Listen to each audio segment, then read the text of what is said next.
الحمدللہ رب العالمین والصلاة والسلام علی سید المرسلین اما بعد فاعوذ باللہ من الشیطان الرجیم بسم اللہ الرحمن الرحیم الصلاة والسلام علیک یا رسول اللہ وعلی آلک واصحابک یا حبیب اللہ الصلاة والسلام علیک یا نبی اللہ وعلی آلک واصحابک یا نور اللہ۔ فیضان قرآن کے سلسلے میں حاضر ہیں اور آج سورۃ الکہف کی آیت نمبر 60 سے قرآن پاک کا درس سنیں گے۔ آیت نمبر 60 سے اللہ تبارک و تعالی نے حضرت موسیٰ علیہ السلام اور حضرت خضر علیہ السلام کا واقعہ بیان فرمایا ہے۔ اس واقعے کے اندر کافی سارے واقعات موجود ہیں جس میں اللہ تبارک و تعالی کے امور تکوینیہ کا بیان ہے اور دیگر بھی اس میں بہت ساری باتیں ہیں۔ اس میں استاد اور شاگرد کے باہمی تعلق، پیر اور مرید کے باہمی تعلق کے بہت سے مسائل کا استدلال کیا گیا ہے۔ واقعہ کی جو ابتدا ہے اس سے پہلے ایک دو باتیں عرض کروں۔ حضرت خضر علیہ السلام کے بارے میں علماء کے درمیان اختلاف ہے کہ یہ اللہ تعالیٰ کے نبی تھے یا یہ کوئی ولی تھے۔ جمہور یعنی جو اکثریت علماء کی ہے وہ اس پر ہے کہ حضرت خضر علیہ السلام اللہ تعالیٰ کے نبی تھے۔ دوسری بات یہ ہے کہ اس بات میں اختلاف ہے کہ حضرت خضر علیہ السلام کا وصال ہو چکا ہے یا ابھی آپ زندہ ہیں۔ اس بارے میں بھی دونوں طرح کے اقوال ہیں، لیکن علماء کی ایک بڑی تعداد یہ مانتی ہے کہ حضرت خضر علیہ السلام ابھی زندہ ہیں، ابھی انہیں وفات نہیں آئی۔ تو دو نبی ہیں جن کو ابھی تک وفات ہی نہیں آئی، یعنی زندہ تو سارے نبی ہیں، یعنی فوت ہونے کے بعد بھی انبیاء کرام علیہم السلام اپنی قبور مبارکہ میں ایسے ہی زندہ ہیں جیسے وہ دنیا کے اندر زندہ ہوا کرتے تھے۔ لیکن یہ جو دو ہیں حضرت الیاس علیہ السلام اور حضرت خضر علیہ السلام، یہ وہ ہیں کہ جن کو ابھی تک وفات نہیں آئی، اور یہ وہ ہیں کہ جو زمین پر ہیں۔ ورنہ حضرت عیسیٰ علیہ السلام ان کے بارے میں بھی ہمارا عقیدہ یہ ہے کہ حضرت عیسیٰ علیہ السلام کو ابھی تک موت نہیں آئی، اور اسی طرح حضرت ادریس علیہ السلام کے بارے میں بھی یہ قول موجود ہے کہ ان کا ابھی تک وصال نہیں ہوا۔ تو گویا چار انبیاء کرام علیہم السلام ایسے ہیں کہ جن کو ابھی تک موت نہیں آئی، جو ابھی وصال سے پہلے والی زندگی گزار رہے ہیں۔ یہاں حضرت موسیٰ اور حضرت خضر علیہم السلام کا واقعہ بیان ہوا۔ اس واقعے کی ابتدا احادیث مبارکہ میں جو بیان کی گئی ہے وہ اس طرح ہے کہ ایک مرتبہ حضرت موسیٰ علیہ السلام نے بنی اسرائیل کے سامنے وعظ فرمایا، اور آپ نے بڑا خوبصورت علمی بیان کیا۔ لوگ بڑے آپ کے علم سے، آپ کی جو ہے وہ آپ کی معلومات سے، آپ کی باتوں سے بڑے خوش ہوئے۔ تو کسی نے سوال کیا، یا موسیٰ علیہ السلام، کیا دنیا میں آپ سے بڑا بھی کوئی علم والا ہے؟ موسیٰ علیہ السلام نے فرمایا کہ نہیں، مجھ سے بڑا دنیا کے اندر کوئی علم والا نہیں۔ اللہ تبارک و تعالی نے حضرت موسیٰ علیہ السلام کی تربیت کے لیے آپ کو پھر حکم دیا کہ اے موسیٰ، تم سے بڑا علم والا بھی ہمارا ایک بندہ دنیا میں موجود ہے، یعنی جس کو ہم نے دوسری قسم کا علم جو ہے وہ تم سے زیادہ عطا فرمایا۔ شریعت کا علم موسیٰ علیہ السلام کو زیادہ، لیکن شریعت سے ہٹ کر جیسے امور تکوینیہ ہیں کہ کائنات کے اندر کیا ہو رہا ہے، اللہ تعالیٰ نے اس کے حوالے سے بیان فرمایا کہ اس کے اندر ہمارا ایک بندہ تم سے بھی زیادہ علم رکھتا ہے۔ موسیٰ علیہ السلام نے عرض کی، یا اللہ میں اس بندے سے ملنا چاہتا ہوں۔ تو اللہ تعالیٰ نے فرمایا کہ اگر تم اس سے ملنا چاہتے ہو تو فلاں علاقے کی طرف سفر کرو، جہاں پر دو سمندر آپس میں ملیں گے وہاں پر تمہاری اس بندے سے ملاقات ہوگی، اور وہ آدمی تمہیں کہاں ملے گا اس کی نشانی یہ ہوگی کہ تم اپنے ساتھ ایک مچھلی رکھنا، ایک مچھلی جو یعنی مری ہوئی مچھلی اپنے ساتھ رکھنا۔ جس جگہ پر اس مچھلی سے کوئی عجیب و غریب شے کا ظہور ہو وہاں پر وہ بندہ تمہیں مل جائے گا۔ موسیٰ علیہ السلام نے اپنے ایک خادم کو اپنے ساتھ لیا۔ وہ خادم کون تھے؟ مفسرین نے بیان فرمایا کہ وہ حضرت یوشع بن نون علیہ السلام تھے، جو حضرت موسیٰ علیہ السلام کے بعد اللہ تبارک و تعالیٰ کی طرف سے قوم کے اندر جب وہ متعین ہوئے اور انہوں نے بنی اسرائیل کو پھر آگے وہ لے کر چلے۔ تو موسیٰ علیہ السلام نے اپنے خادم حضرت یوشع بن نون علیہ السلام کو ساتھ لیا اور ان کے ساتھ پھر سفر پہ روانہ ہو گئے۔ تو اللہ تبارک و تعالی نے اس واقعہ کو بیان فرمایا، ارشاد فرمایا بسم اللہ الرحمن الرحیم وَإِذْ قَالَ مُوسَىٰ لِفَتَاهُ لَا أَبْرَحُ حَتَّىٰ أَبْلُغَ مَجْمَعَ الْبَحْرَيْنِ أَوْ أَمْضِيَ حُقُوبًا، اور یاد کرو جب موسیٰ نے اپنے خادم سے فرمایا میں مسلسل سفر میں رہوں گا جب تک دو سمندروں کے ملنے کی جگہ نہ پہنچ جاؤں یا مدتوں چلتا رہوں گا، یعنی اپنے خادم سے فرمایا کہ میں سفر کرنا چاہتا ہوں اور میں مستقل سفر کرتا رہوں گا یہاں تک کہ میں اس مقام پر پہنچ جاؤں جہاں دو سمندر آپس میں ملتے ہیں، کیونکہ اللہ تعالیٰ نے فرمایا تھا کہ جہاں دو سمندر آپس میں ملیں گے وہیں پر تمہاری اس بندے سے ملاقات ہوگی۔ اب انہوں نے سفر اپنا شروع کیا، اب سفر کرتے ہوئے چلے گی۔ اللہ تعالیٰ فرماتا ہے فَلَمَّا بَلَغَا مَجْمَعَ بَيْنِهِمَا نَسِيَا حُوتَهُمَا فَاتَّخَذَ سَبِيلَهُ فِي الْبَحْرِ سَرَبًا، پھر جب وہ دونوں دو سمندروں کے ملنے کی جگہ پہنچے تو اپنی مچھلی بھول گئے اور اس مچھلی نے سمندر میں سرنگ کی طرح اپنا راستہ بنا لیا۔ پھر جب وہ وہاں سے گزر گئے تو موسیٰ نے اپنے خادم سے فرمایا ہمارا صبح کا کھانا لاؤ، بے شک ہمیں اپنے اس سفر سے بڑی مشقت کا سامنا ہوا ہے۔ خادم نے عرض کی سنیے، جب ہم نے اس چٹان کے پاس ٹھکانہ بنایا تھا تو بے شک میں مچھلی بھول گیا تھا اور مجھے شیطان ہی نے بھلایا کہ میں اس کا ذکر کروں، اور اس مچھلی نے سمندر میں اپنا راستہ بڑا عجیب بنایا۔ موسیٰ نے فرمایا یہی تو ہم چاہتے تھے۔ پھر وہ دونوں اپنے قدموں کے نشانات کی پیروی کرتے ہوئے واپس لوٹے کہ حضرت موسیٰ علیہ السلام اور حضرت یوشع علیہ السلام یہ دونوں چلتے ہوئے جہاں پر دو سمندر ملتے ہیں، جب یہ وہاں پر ٹھہرے تو موسیٰ علیہ السلام آرام فرمانے کے لیے سو گئے اور حضرت یوشع علیہ السلام جاگ رہے تھے۔ حضرت یوشع علیہ السلام نے بڑا ایک عجیب منظر دیکھا کہ جس تھیلے کے اندر مچھلی رکھی ہوئی تھی، جس زنبیل کے اندر اپنے ساتھ مچھلی رکھی ہوئی تھی، وہ مردہ مچھلی زندہ ہوئی، زندہ ہو کر اس نے سمندر میں چھلانگ لگائی، اور جب سمندر میں چھلانگ لگائی تو وہ اس میں غائب نہیں ہوئی بلکہ پانی میں جیسے جیسے مچھلی جاتی گئی وہاں پر ایک سرنگ بنتی گئی، یعنی مچھلی جس سائز کی سمندر میں گئی وہاں پر ایک گول دائرے کے اندر سوراخ بنتا گیا اور یوں مچھلی آگے جا کے سمندر میں غائب ہو گئی۔ حضرت یوشع علیہ السلام کو یہ واقعہ بڑا عجیب لگا کہ یہ بڑا عجیب سا ہوا کہ مچھلی مردہ مچھلی زندہ بھی ہو گئی، سمندر میں گئی اور اس نے اپنا ایک وہاں پر ایک جو ہے وہ سوراخ بنا لی۔ تو اب انہوں نے سوچا کہ چلے موسیٰ علیہ السلام جب بیدار ہوں گے تو میں ان کو بیان کروں گا کہ یہ واقعہ ہوا، لیکن جب موسیٰ علیہ السلام بیدار ہوئے تو حضرت یوشع بھول گئے۔ اب یہ بھول کر آگے چل پڑے۔ جب تھوڑا سا مزید سفر انہوں نے آگے کر لیا تو موسیٰ علیہ السلام نے حضرت یوشع سے فرمایا کہ بھئی کھانا لے کے آؤ، آج بڑی تھکاوٹ ہو گئی ہے۔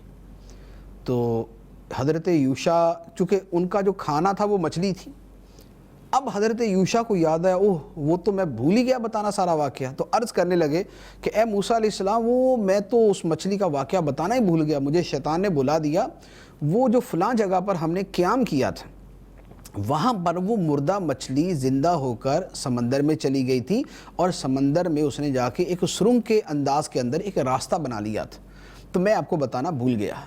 موسیٰ علیہ السلام نے جب یہ سنا تو بڑے خوش ہوئے، فرمایا ذالک ما کنا نبغی، یہی تو وہ جگہ ہے جس کی ہمیں تلاش تھی۔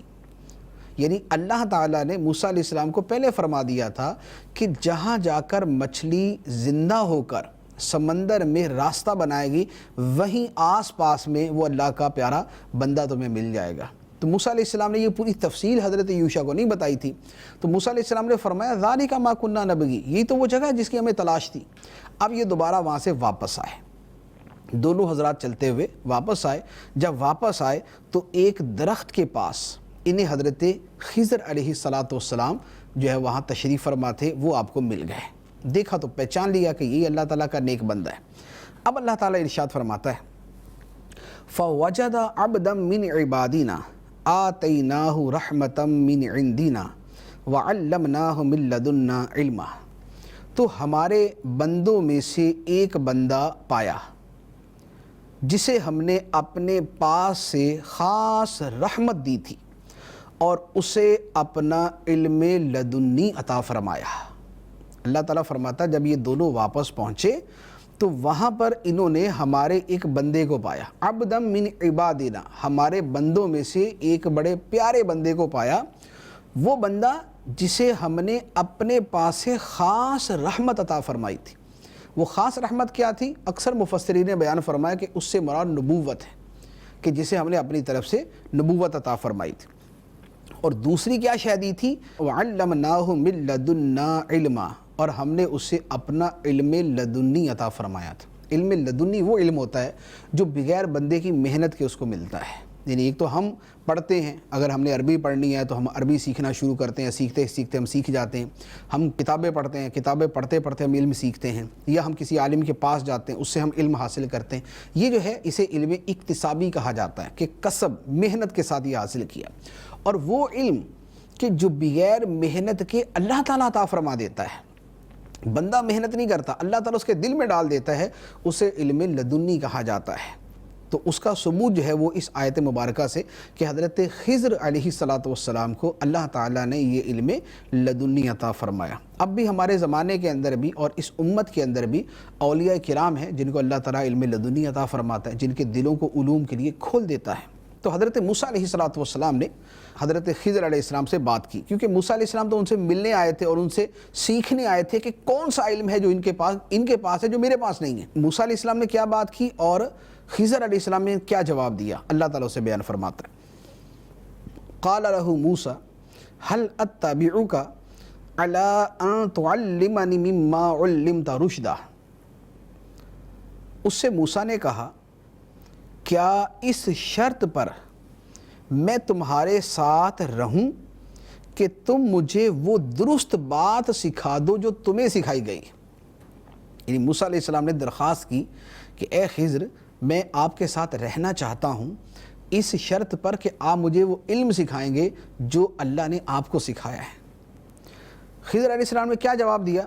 قال انک لن تستطیع معی صبرا، خضر نے کہا آپ میرے ساتھ ہرگز نہ ٹھہر سکیں گے، اور آپ اس بات پر کس طرح صبر کریں گے جس سے آپ کا علم محیط نہیں۔ یعنی خضر علیہ السلام نے جواب دیا موسیٰ میرے ساتھ ٹھہر نہیں سکتے، کیونکہ بات یہ ہے کہ میں ایسے کام کروں گا کہ جو آپ کے علم کے اندر نہیں ہے، آپ ہر جگہ اعتراض کریں گے کہ یہ کیوں کیا، یہ کیوں کیا، تو لہٰذا آپ میرے ساتھ نہیں ٹھہر سکتے۔ موسیٰ علیہ السلام نے کہا قال ستجدنی ان شاء اللہ صابرا ولا اعصی لک امرا، موسیٰ نے کہا اگر اللہ چاہے گا تو ان قریب تم مجھے صبر کرنے والا پاؤ گے اور میں تمہارے کسی حکم کی خلاف ورزی نہیں کروں گا۔ موسیٰ علیہ السلام نے فرمایا اب ذرا ٹرائی تو کریں، میں آپ کے ساتھ چلتا ہوں، آپ مجھے صبر کرنے والا پائیں گے۔ آپ کہہ رہے ہیں کہ میں آپ کے ساتھ نہیں ٹھہر سکتا، انشاءاللہ میں ٹھہر جاؤں گا، آپ کو ٹینشن نہیں ہوگی۔ حضرت خضر علیہ السلام نے ایک شرط رکھی، فرمایا ٹھیک ہے اگر تم میرے ساتھ چلنا ہی چاہتے ہو، آپ میرے ساتھ چلنا چاہتے ہیں تو پھر ایک کام ہے، وہ کیا؟ فرمایا قال فإن اتبعتنی فلا تسألنی عن شیء حتی احدث لک منہ ذکرا، خضر نے کہا تو اگر آپ کو میرے ساتھ رہنا ہے تو مجھ سے کسی شے کے بارے میں سوال نہیں کرنا جب تک میں خود آپ کے سامنے اس کا ذکر نہ کر دوں۔ یہ حضرت خضر علیہ السلام نے شرط لگا دی کہ ٹھیک ہے اے موسیٰ علیہ السلام میں آپ کو اپنے ساتھ لے کے چلتا ہوں، لیکن شرط یہ ہے کہ میں جو بھی کروں گا آپ نے سوال نہیں کرنا کہ یہ کیوں کیا، میں خود بتاؤں گا آپ کو تو ٹھیک ہے، جب تک میں نہ بتاؤں آپ نے سوال نہیں کرنا۔ اب موسیٰ علیہ السلام نے فرمایا ٹھیک ہے نہیں سوال کروں گا۔ اب اس کے بعد یہ آگے چلنا شروع ہوئے۔ اب اس کے بعد 3 واقعات ہوئے، اور تینوں واقعات وہ تھے کہ جو بظاہر سمجھ میں آنے والے نہیں تھے۔ اب وہ واقعات کیا تھے؟ اللہ تعالیٰ نے تینوں واقعات کو بیان فرمایا۔ سب سے پہلی بات کیا ہوئی؟ فرمایا فانطلقا حتی اذا رکبا فی السفینۃ خرقها، پھر وہ دونوں چلے یہاں تک کہ جب کشتی میں سوار ہوئے تو خضر نے اس کشتی کو چیر ڈالا۔ موسیٰ نے کہا کیا تم نے اسے اس لیے چیر دیا تاکہ کشتی والوں کو غرق کر دو؟ بے شک تم نے بہت برا کام کیا۔ یہ تھا پہلا واقعہ کہ یہ دونوں حضرات ایک کشتی کے پاس گئے۔ وہاں جو کشتی والے تھے انہوں نے پہچان لیا کہ یہ خضر علیہ السلام ہے، تو انہوں نے بڑی عزت کے ساتھ بڑے پیار محبت سے کہا کہ حضرت تشریف لائیے، بیٹھیے۔ اب کشتی والوں نے تو بڑی عزت کی، خضر علیہ السلام بیٹھ گئے، موسیٰ علیہ السلام بیٹھ کے کشتی میں جانا شروع ہوئے۔ جب بیٹھ گئے تو بیٹھنے کے بعد حضرت خضر علیہ السلام نے اس کشتی کا تختہ اکھیڑ دیا، یعنی اچھی والی کشتی کو خراب کر دیا۔ موسیٰ علیہ السلام نے دیکھا تو بڑے حیران ہوئے کہ یار، یعنی اب وہ شرط تو یہ تھی کہ بولنا نہیں ہے، لیکن موسیٰ علیہ السلام نے کہا اخرقتها لتغرق اہلها، یہ آپ نے کشتی پھاڑ دی، آپ یہ چاہتے ہیں کہ کشتی والے سارے ڈوب جائیں، آپ نے بہت برا کام کیا۔ جب موسیٰ علیہ السلام نے یہ اعتراض کیا تو حضرت خضر علیہ السلام نے فرمایا قال الم اقل لک انک لن تستطیع معی صبرا، خضر نے کہا کیا میں نہ کہتا تھا کہ آپ میرے ساتھ نہیں ٹھہر سکیں گے؟ کیونکہ میں نے آپ سے کہا تھا سوال نہیں کرنا، آپ نے ابھی سوال کر دیا۔ اب موسیٰ علیہ السلام کو سمجھ آئے کہ اوہ سوال تو کرنا ہی نہیں تھا، تو موسیٰ علیہ السلام نے کہا لا تؤاخذنی بما نسیت ولا ترہقنی من امری عسرا، موسیٰ نے کہا میری بھول پر میرا مواخذہ نہ کریں اور مجھے میرے کام کی طرف سے مشکل میں نہ ڈالیں۔ یعنی اب موسیٰ علیہ السلام نے کہا اچھا ٹھیک ہے، اب میں سوال نہیں کروں گا، آپ جو ہے نا وہ اس مرتبہ جو ہے وہ معذرت قبول کریں۔ اب یہ معاملہ ختم ہو گیا۔ اب اس کے بعد یہ آگے چلیں، آگے جا کے خضر علیہ السلام نے اس سے بھی بڑا کام کیا۔ وہ کیا؟ اللہ تعالیٰ فرماتا ہے فانطلقا حتی اذا لقیا غلاما فقتلہ، پھر وہ دونوں چلے یہاں تک کہ جب انہیں ایک لڑکا ملا، ایک بچہ وہاں کھیل رہا تھا وہ ملا، تو خضر نے بچے کو قتل کر دیا۔ موسیٰ علیہ السلام نے جب دیکھا قال اقتلت نفسا زکیۃ بغیر نفس لقد جئت شیئا نکرا، موسیٰ نے کہا کیا تم نے کسی جان کے بدلے کے بغیر ایک پاکیزہ جان کو قتل کر دیا؟ بے شک تم نے بہت ناپسندیدہ کام کیا۔ حضرت خضر علیہ السلام نے جب سنا تو فرمایا قال الم اقل لک انک لن تستطیع معی صبرا، فرمایا کیا میں نے آپ سے نہ کہا تھا کہ آپ میرے ساتھ نہیں ٹھہر سکیں گے؟ اب پھر موسیٰ علیہ السلام کو سمجھے کہ ان سے تو سوال ہی نہیں کرنا تھا، یہ تو پہلے سے طے شدہ تھا۔ اب موسیٰ علیہ السلام نے کہا ان سألتک عن شیء بعدها فلا تصاحبنی قد بلغت من لدنی عذرا، موسیٰ علیہ السلام نے فرمایا اگر اس مرتبہ کے بعد میں آپ سے کسی شے کے بارے میں سوال کروں تو پھر آپ مجھے اپنا ساتھی نہ بنانا، بے شک میری طرف سے تمہارا عذر پورا ہو چکا۔ موسیٰ نے کہا ٹھیک ہے، 2 مرتبہ تو چلو ہو گیا، اب اگر میں نے سوال کیا نا تو آپ پھر مجھے فارغ کر دینا، پھر مجھے اپنے ساتھ نہ رکھنا۔ اب اس کے بعد تیسرا واقعہ ہو گیا۔ تیسرا واقعہ کیا ہوا؟ اللہ تعالیٰ فرماتا ہے فانطلقا حتی اذا اتیا اہل قریۃ استطعما اہلہا فابوا ان یضیفوہما، پھر دونوں چلے یہاں تک کہ جب ایک بستی والوں کے پاس آئے تو اس بستی کے باشندوں سے کھانا مانگا۔ انہوں نے، بستی والوں نے، ان دونوں کی مہمان نوازی کرنے سے انکار کر دیا۔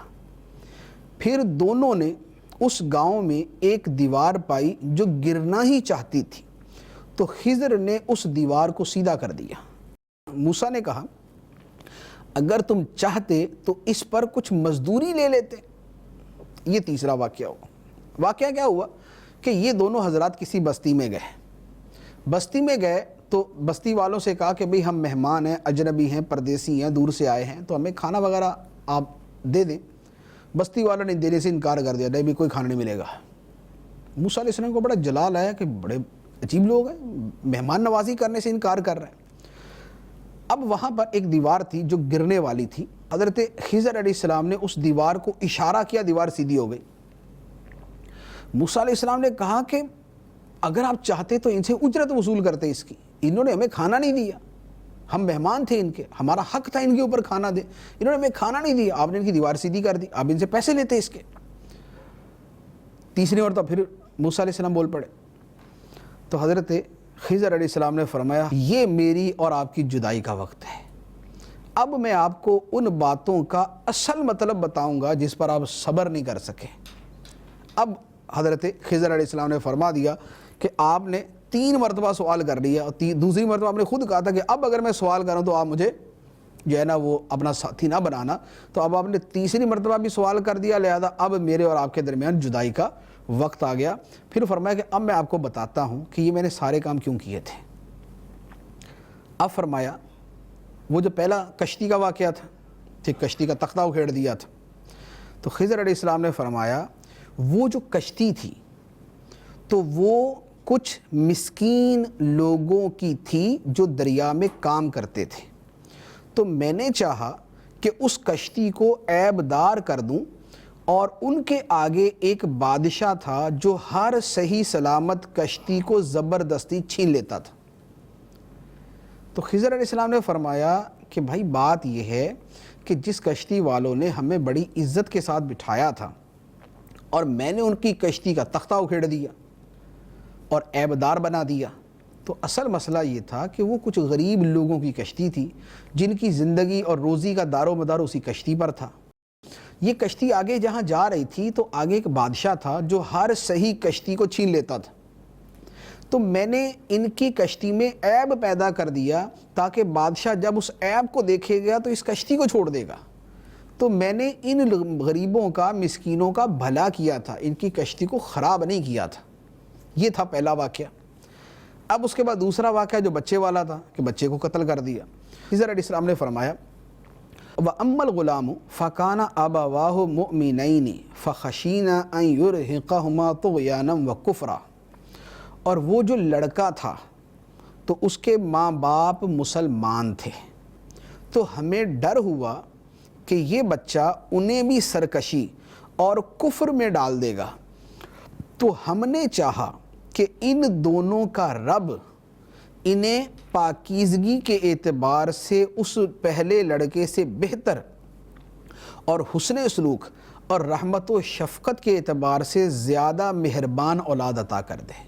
یعنی خضر علیہ السلام نے فرمایا کہ اصل مسئلہ یہ تھا کہ وہ جو بچہ میں نے قتل کیا تھا اس بچے کے ماں باپ مسلمان تھے، یہ بچہ اگر بڑا ہو جاتا تو اپنے ماں باپ کو بھی کافر بنا دیتا، یہ ان کو بھی مجبور کرتا کفر کے اوپر اور سرکشی کے اوپر، تو میں نے اس بچے کو جو قتل کر دیا، اب اللہ تعالیٰ ان ماں باپ کو ایک اور اولاد عطا فرمائے گا جو اولاد پہلے لڑکے سے بہتر بھی ہوگی، ماں باپ سے حسن سلوک بھی کرے گی اور ان کے ساتھ رحمت و شفقت سے بھی پیش آئے گی۔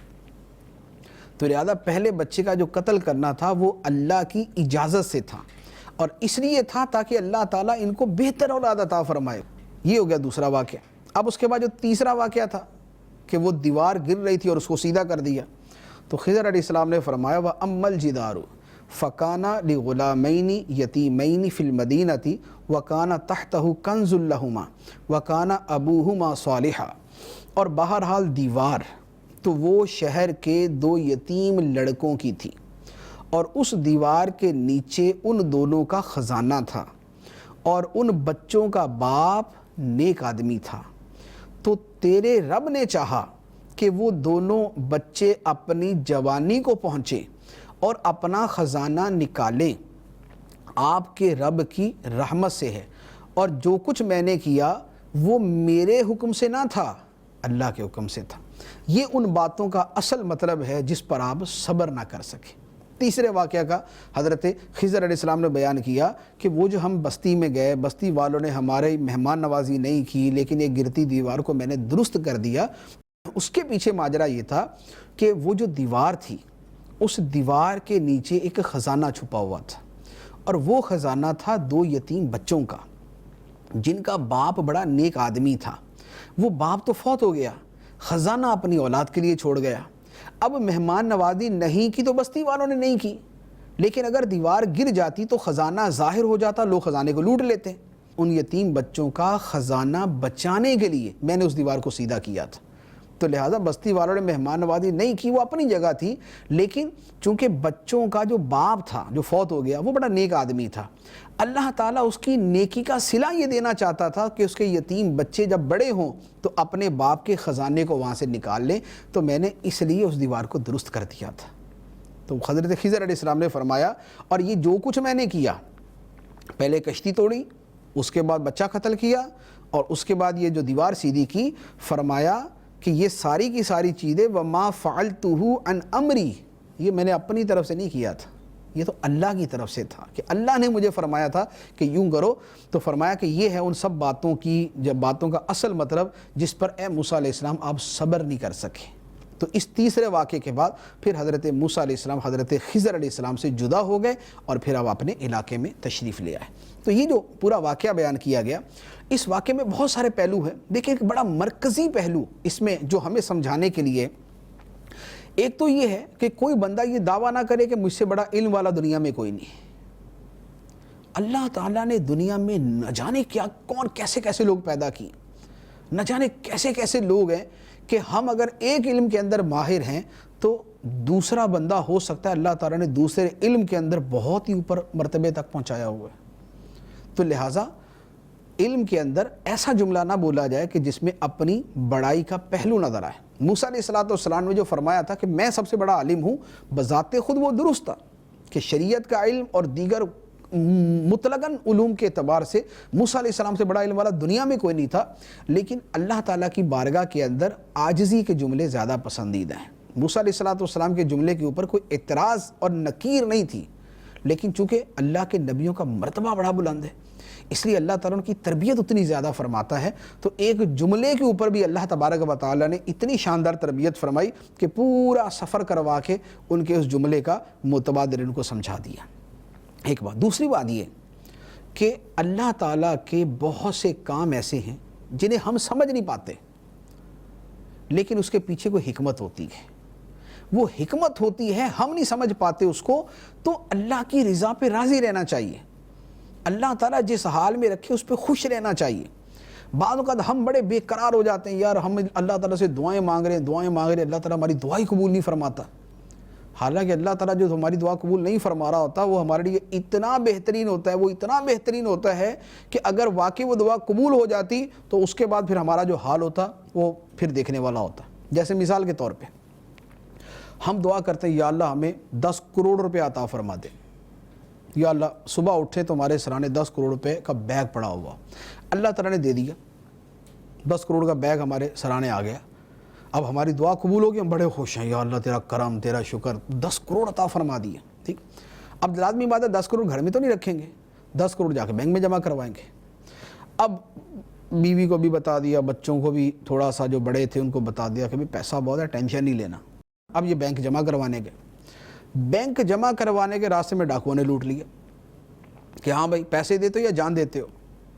اب یا تو بندہ جان دے یا پیسے دے دے، جان دے گا تو جان سے گیا، تو پیسے کس کام آئیں گے، اور پیسے دے دیے تو اب کیا ہوگا، اب پیسے تو ایک رات پہلے بھی اس کے پاس نہیں تھے، ایک رات پہلے پیسے نہیں تھے لیکن صدمہ نہیں تھا، اب پیسے آئے اور چلے گئے تو پیسے نہیں آئے لیکن صدمہ باقی رہ گیا۔ اب پوری زندگی بندہ اس 10 کروڑ روپے کو روتا رہے گا، اوف 10 کروڑ تھے یار، آج ہوتے تو پتہ نہیں یہ ہو جاتا ہے، ساری زندگی وہ صدمہ نہیں بلا پائے گا، ہو سکتا ہے ان 10 کروڑ کے جانے کے چکر میں اٹیک ہی ہو جائے اس کو۔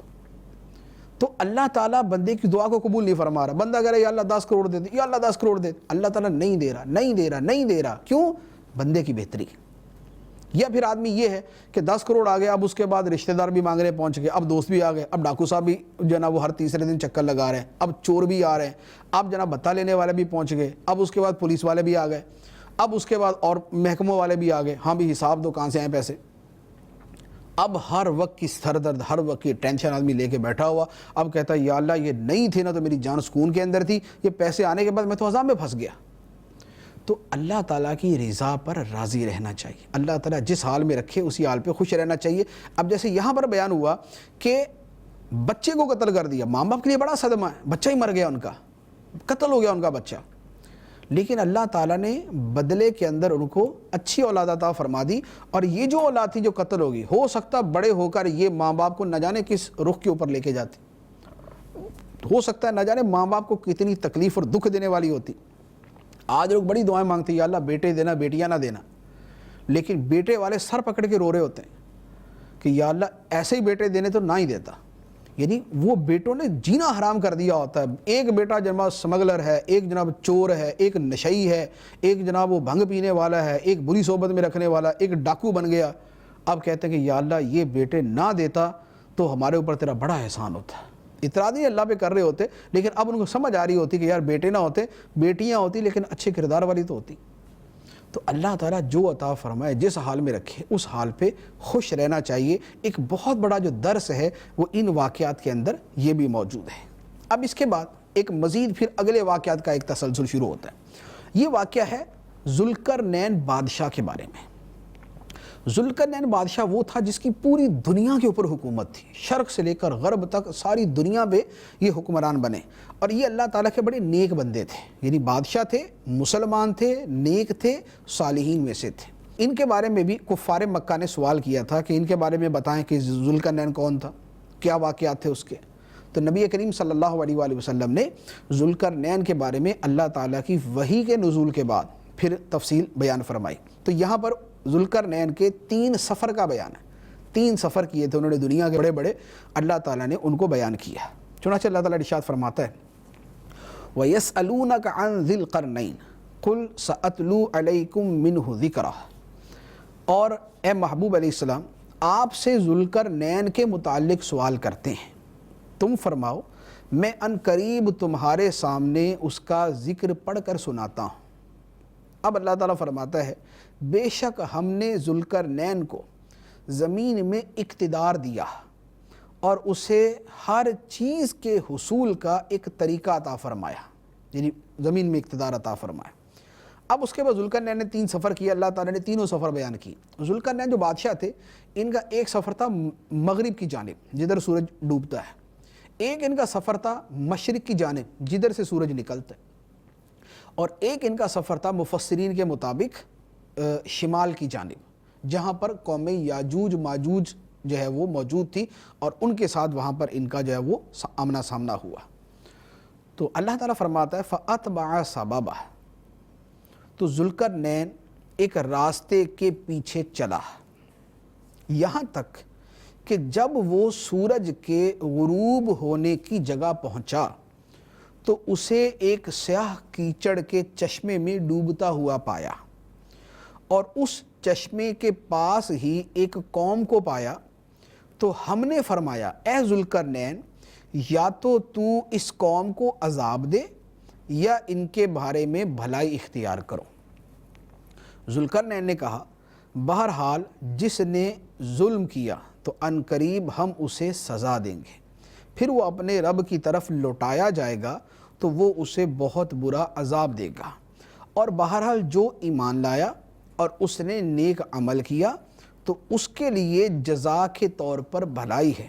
ان قریب ہم اس ایمان والے کو آسان کام کہیں گے. یہ پورا واقعہ کیا ہے؟ جو حضرت ذوالقرنین ہیں یہ اپنے علاقے سے نکلے اور مغرب کی طرف چل پڑے. دنیا کا جو آخری کنارہ تھا یہ وہاں پہنچ گئے. آخری کنارے سے مراد یہ کہ آگے پھر سمندری سمندر تھا. جب یہ وہاں پہنچے تو انہوں نے سورج کو دیکھا کہ وہ گویا ایک چشمے کے اندر ڈوب رہا ہے, ایک کیچڑ والے سیاہ کیچڑ کے چشمے کے اندر غروب ہو رہا ہے. تو اس کا یہ مطلب نہیں کہ سمندر کسی کیچڑ کے چشمے کے اندر ڈوبتا ہے.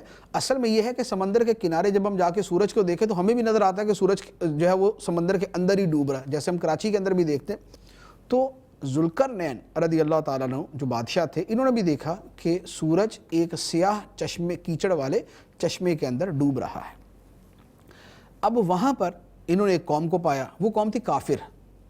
چونکہ کافر قوم تھی اور اللہ کا پیغام بھی ان کے پاس پہلے سے پہنچا ہوا تھا, تو اللہ تعالیٰ نے حضرت ذوالقرنین کو الہام کیا یا اس زمانے کے نبی کے ذریعے ان کو پیغام دیا کہ اے ذوالقرنین چاہو تو انہیں عذاب دو, اس قوم کو عذاب دو, اور چاہو تو آپ ان کے بارے میں بھلائی اختیار کرو. یعنی آپ چاہیں تو اب ان کے پاس اللہ کا پیغام تو پہنچ چکا, نہیں مان رہی ہے, اب چاہیں تو سزا دے دیں ان کو.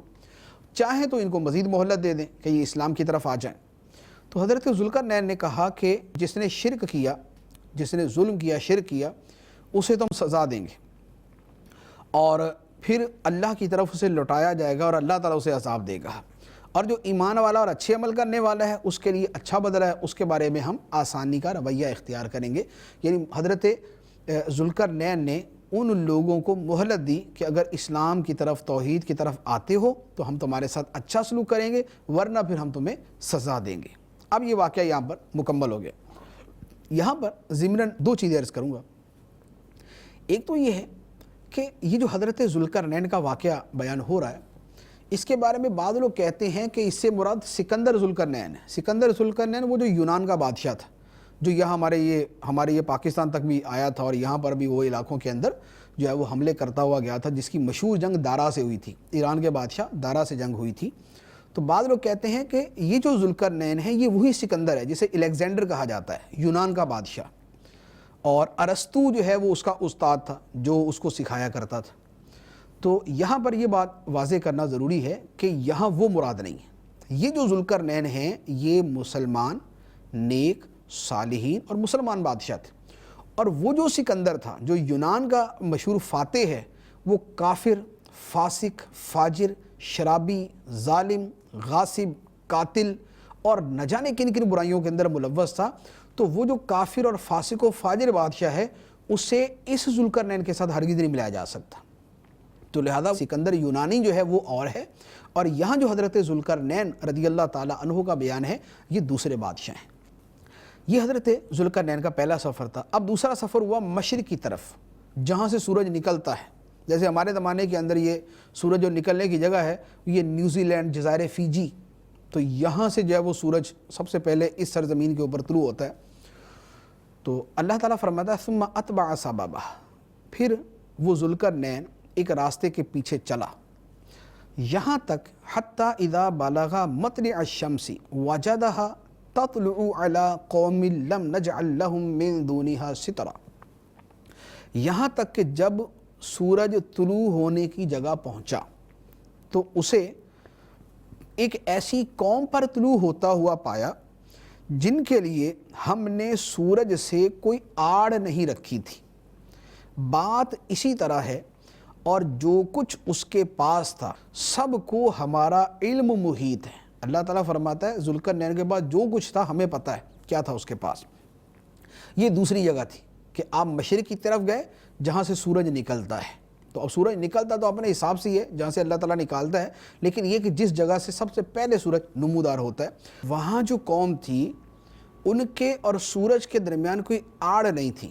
مراد یہ ہے کہ وہاں جو لوگ تھے وہ مکانوں کے اندر نہیں رہتے تھے کہ وہ سورج کی جو ہے وہ دھوپ سے جو ہے وہ بچ جائیں، بلکہ مفسرین نے یہاں تک لکھا کہ وہاں نہ درخت تھے، نہ مکان تھے، اور نہ وہاں کے لوگ کپڑے پہنتے تھے۔ تو سورج کی جو ہے وہ ڈائریکٹ جو ہے وہ دھوپ شعاعیں جو ہے وہ ان کو پہنچتی تھی، اور یہ قوم بھی کافر تھی، اور ان کے ساتھ بھی پھر وہی معاملہ کیا جو حضرت ذوالقرنین نے مغرب کی طرف کیا تھا۔ یعنی مغرب والوں کو جیسے دو ان کے تھے کہ یا تو ان کو سزا دیں اور یا ان کے ساتھ جو ہے نا وہ کوئی دوسرا طریقہ اختیار کرے، ایسے ہی اہل مشرق کے ساتھ کیا۔ اس کے بعد جو تیسرا سفر ہے یاجوج ماجوج کے علاقے کی طرف، اللہ تعالیٰ نے اسے بیان کیا۔ ارشاد فرمایا ثم اتبع سببا حتی اذا بلغ بین السدین وجد من دونہما قوما لا یکادون یفقہون قولا قالوا یا ذا القرنین ان یأجوج و مأجوج مفسدون فی الارض فہل نجعل لک خرجا علی ان تجعل بیننا و بینہم سدا۔ پھر وہ ایک اور راستے کے پیچھے چلا، یہاں تک کہ جب ذوالقرنین دو پہاڑوں کے درمیان پہنچا تو اس نے ان پہاڑوں کے آگے ایک ایسی قوم کو پایا جو کوئی بات سمجھتے معلوم نہ ہوتے تھے۔ اس قوم کے لوگوں نے کہا اے ذوالقرنین، بے شک یاجوج اور ماجوج زمین میں فساد مچانے والے لوگ ہیں، تو کیا ہم آپ کے لیے کچھ مال مقرر کر دیں اس بات پر کہ آپ ہمارے اور ان کے درمیان ایک دیوار بنا دیں۔ ذوالقرنین نے کہا کہ جس مال و دولت پر مجھے میرے رب نے قابو دیا ہے وہ بہتر ہے، یعنی میں تمہاری دیوار ویسے ہی بنا دوں گا، تو تم میری مدد قوت کے ساتھ کرو، میں تمہارے اور ان کے درمیان ایک مضبوط رکاوٹ بنا دوں گا۔ میرے پاس لوہے کے ٹکڑے لاؤ، یہاں تک کہ جب وہ دیوار دونوں پہاڑوں کے کناروں کے درمیان برابر کر دی تو ذوالقرنین نے کہا کہ آگ دھنکاؤ، یہاں تک کہ جب اس لوہے کو آگ کی طرح کر دیا تو کہا مجھے دو تاکہ میں اس گرم لوہے پر پگھلایا ہوا تانبا انڈیل دوں، تو یاجوج ماجوج اس دیوار پر نہ چڑھ سکے اور نہ اس میں سوراخ کر سکے۔ ذوالقرنین نے کہا یہ میرے رب کی رحمت ہے، پھر جب میرے رب کا وعدہ آئے گا تو اس دیوار کو پاش پاش کر دے گا، اور میرے رب کا وعدہ سچا ہے۔ وَتَرَكْنَا بَعْدَهُمْ يَوْمَئِذٍ يَمُوجُ فِي بَعْضٍ وَنُفِخَ فِي الصُّورِ فَجَمَعْنَاهُمْ جَمْعًا، اور اس دن ہم یاجوج ماجوج کو چھوڑ دیں گے کہ ان کا ایک گروہ دوسرے پر سیلاب کی طرح آئے گا، اور سور میں پھونک ماری جائے گی تو ہم سب کو جمع کر لائیں گے۔ یہ تیسرا واقعہ ہے، اس کی جو تفصیل ہے مفسرین نے جو بیان فرمائی ہے اس آیت مبارکہ کی اور احادیث کی روشنی میں، وہ یہ ہے کہ حضرت ذوالقرنین رضی اللہ تعالیٰ عنہ شمال کی طرف گئے، وہاں ایک جگہ پہنچے جہاں پر دو پہاڑ تھے، دو پہاڑوں کے درمیان ایک ایسی قوم تھی کہ جن کی بات سمجھ نہیں آ رہی تھی، یعنی ہو سکتا ہے کہ ان کی زبان ہی کوئی دوسری تھی تو وہ آپس میں کمیونیکیشن جو ہے وہ ہو ہی نہیں پا رہی تھی۔ اب انہوں نے پھر اپنا بہرحال کوئی بھی گروہ مقرر کیا، نمائندے مقرر کیے جنہوں نے بات چیت کی۔ انہوں نے کہا کہ اے ذوالقرنین بادشاہ، بے شک یاجوج اور ماجوج سے ہم بڑے تنگ ہیں، یہ زمین میں فساد کرتے ہیں، ہمیں آ کے لوٹ لیتے ہیں اور ہمیں بڑا تنگ کرتے ہیں، تو اگر آپ کہیں تو ہم پیسے ویسے جمع کریں، ہم کوئی سونا چاندی جمع کر کے آپ کو پیش کر دیں، آپ ہمارے درمیان اور ان کے درمیان ایک دیوار بنا دیں، یعنی آپ بادشاہ ہیں، ہمارے اتنے وسائل نہیں ہیں، اتنی ہمارے پاس ٹیکنیک نہیں ہے، تو آپ چونکہ بادشاہ ہیں، آپ کے پاس ماہرین موجود ہیں، تو آپ ہمارے ان کے درمیان ایک دیوار بنا دیں۔ تو حضرت سکندر ذوالقرنین نے کہا کہ پیسوں کی تو ضرورت نہیں ہے، جو تم کہہ رہے ہو کہ ہم جمع کر کے کچھ پیسے آپ کو دے دیتے ہیں، ہاں یہ ہے کہ میں تمہیں دیوار بنا دوں گا، تم جسمانی قوت کے ساتھ میری مدد کرو کہ جب میں بولتا جاؤں وہ تم کرتے جاؤ۔ اب کیا کیا سکندر ذوالقرنین نے فرمایا کہ لوہے کے ٹکڑے لے کے آؤ جو پتھر کے سٹائل میں ہو، یعنی جیسے اینٹ کے اوپر اینٹ رکھ کے دیوار بنائی جاتی ہے، اس طرح لوہے کے ٹکڑے لاؤ اور اسے ایک دوسرے کے اوپر رکھ کر باقاعدہ دیوار بنا دو، اور یہ دو طرف دیواریں ہوں، رائٹ لیفٹ دو طرف دیواریں ہوں، یعنی ادھر کے پہاڑ اور ادھر کے پہاڑ کے ساتھ ساتھ جو ہے وہ یوں دیوار بنا دی جائے۔ جب یہ پوری کی پوری تیار ہو جائے تو اب اس کے درمیان آگ جلاؤ۔ آگ جلانے سے یہ ہوگا کہ وہ جو لوہا ہے وہ آپس کے اندر جڑ جائے گا، جیسے ہمارے زمانے کے اندر بھی لوہے کو جوڑنے کے لیے اس کو اتنا گرم کرتے ہیں کہ وہ ایک دوسرے سے ویلڈنگ کے ذریعے اٹیچ ہو جاتا ہے، تو اس طرح ان کے درمیان آگ جلاؤ۔ جب آگ جل جائے تو دوسری طرف پگھلا ہوا تانبا، یعنی تانبا جو ہے وہ پگھلاؤ، اور وہ جو پگھلا ہوا تانبا ہے وہ دونوں دیواروں کے درمیان ڈالو، دویا ادھر کی دیوار لوہے کی، درمیان کے اندر پگھلا ہوا تانبا ڈال دیا۔ اب یہ مل کر لوہے اور تانبے کے ساتھ ایک انتہائی مضبوط دیوار بن گئی، انتہائی اونچی، پہاڑ کی بلندی تک اس کو بلند کر دیا اور بہت طویل و عریض قسم کی دیوار بنا دی۔ تو فرمایا کہ یوں کر کے دیوار بناؤ، اور اس طرح جو ہے وہ ساری کی ساری ایک دیوار بن گئی جس سے یاجوج ماجوج جو ہے وہ ادھر نہیں آ سکتے۔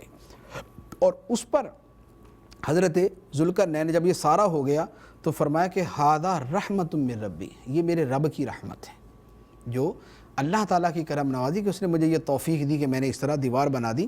اب یہ دیوار اسی طرح باقی رہے گی جب تک اللہ چاہے گا، اللہ جس وقت چاہے گا تو پھر یہ دیوار ٹوٹے گی، اور اس کے بعد یاجوج ماجوج پھر نکل کر جو ہے وہ آئیں گے اور وہ اس طرح دنیا میں پھیل جائیں گے۔ اب اس کے بعد احادیث مبارکہ ہیں، یعنی قرآن کے اندر تو یہ ہے کہ یاجوج ماجوج سیلاب کی طرح آئیں گے، جس طرح سیلاب آتا ہے ہر چیز کو بہا کے لے جاتا ہے، اسی طرح یاجوج ماجوج جو ہے وہ سیلاب کی طرح آئیں گے، ان کے گروہ نکلیں گے اور یہ دنیا والوں کو قتل کرنا شروع کریں گے۔